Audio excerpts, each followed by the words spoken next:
I think that you do a fantastic job articulating this. You've been doing it for a decade, but what everyone wants to know is price prediction for this year, price prediction for 2030. What do you got for us? Well, for my 2021 prediction is still the same as it was on the last day of last year, and that's 220,000 for Bitcoin in 2021. So I'm still holding to that prediction. And after, I'm using this 4-year halving cycle where you see these types of moves, and it's kind of fitting into that scenario right now.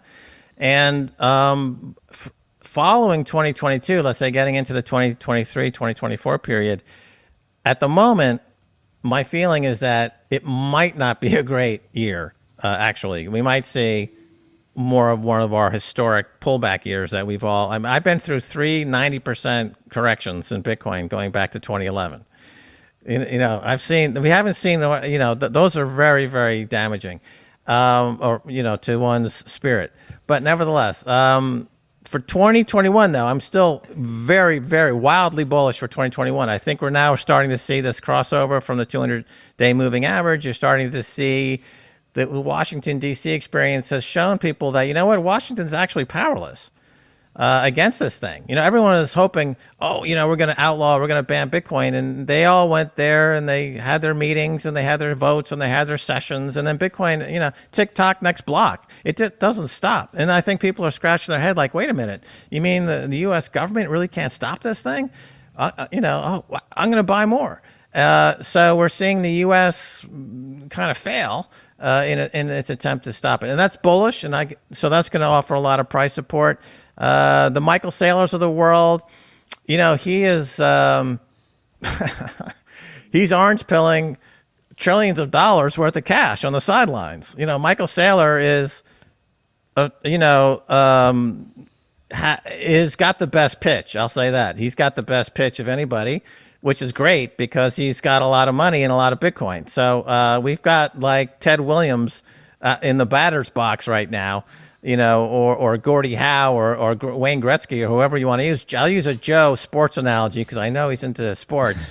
But, we've got the Babe Ruth of, pitching, Bitcoin pitchers, there and doing his job. And that means a lot of companies all over the world, the dominoes will fall, just like countries will fall. I think all we need is one other country to announce Bitcoin legal tender in a big way, or one major company with multi-trillion dollars on the assets balance sheet that they're going to go Bitcoin. All we need is one more in 2021, and you're going to see a 40 to 50,000 point dollar gap, in a week. So 2030, what's the price prediction? Basically a decade from now. Yeah, again, you get into a different kind of thinking when you look over that period, Pomp, because we're talking about a world where fiat money, as we know it, is no more, and that's a very, very different world. It's a world where you have consensus that's built into the Bitcoin protocol applied to society at large and countries in the world. That's where we're headed. So it means just a completely different world beyond the price. I think we're getting to a point, and by 2030, I think the last thing people will ever talk about when they talk about Bitcoin is the price, because they'll just be living inside the protocol, so to speak. That protocol, the genius of the incentive model, the protocol, will bring in our society. We all have this kind of, not to get too metaphysical here, but we all live kind of with this common unconscious or combined, the collective unconscious. That's a completely unexplored area. We, as a human species, we're all one, but we act as if we're different and we're always in contention. Okay, put the perfect consensus protocol into the societal mix of humans and see what happens. And I think we're going to see war and violence completely weeded out of the situation. We're heading to a very loving and peaceful future. That's where we're headed, and within 10 years potentially. So all the prophets from all the ages, going back 1,000 years, who spoke about potential in these terms. They weren't wrong, but they never had Bitcoin. I think that you are not only directionally correct through the end of this year, very bullish. I do think there's a point in the future, who knows if it's 5 years or 50 years from now, where the US dollar exchange price doesn't matter anymore. And I think one piece that when people hear your kind of monologue will focus on is price. But the idea that this is all done peacefully, right? Basically, this asset with no bombs, no bullets, no soldiers, no anything, is going to be able to bring financial security and really, frankly, close the wealth inequality gap in a material way, because you take away that debasement of the currency. There is a philanthropic element to this that I've said before, will outweigh all philanthropy combined, because you actually, from a first principle standpoint, get at the root cause of what drives the wealth inequality, drives a lot of the violence, et cetera. And I think that's exactly what you're articulating here. Yeah, if you ask anybody anybody anywhere, what price do you assign to the love you have of your significant other, your wife, your husband, or your family? What price would you give that? And they'd be like, that's crazy. It's priceless. I wouldn't give a price to it. It's beyond price. And people understand that on an individual level with their loved ones, their family. Now apply that globally. There's no price to it.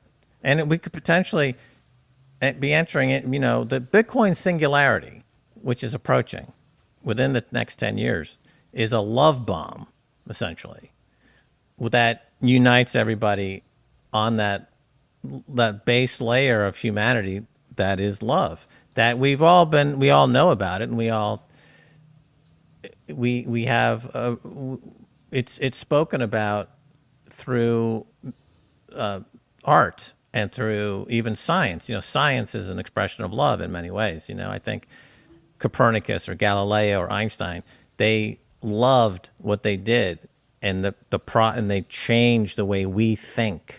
Right? Einstein introduced an idea that completely changed the way we orient ourselves to the universe, or Buckminster Fuller, or Galileo, or Copernicus. And the artists, like a Picasso or the other artists, we change the way we see as not only an individual, but almost as a globe. So now take perfect money, take the Bitcoin protocol, and the most fundamental aspect of anyone's daily experience is the interaction they have using some kind of medium of exchange or store of value. That's how we quantify our lives once we made the transition from just a nomadic tribe out there wandering in around. I saw something very, very interesting, Pomp, that according to archaeological studies, it was approximately 400,000 years ago when the idea of fire went around the world like fire. So in other words, the population of the world was all separated, all tribal. And then this tribe started to press in on each other, and there was a lot of mistrust. They didn't really trust each other. But then that crowding in on each other got to the point where they were kind of like forced to consider the other tribes around.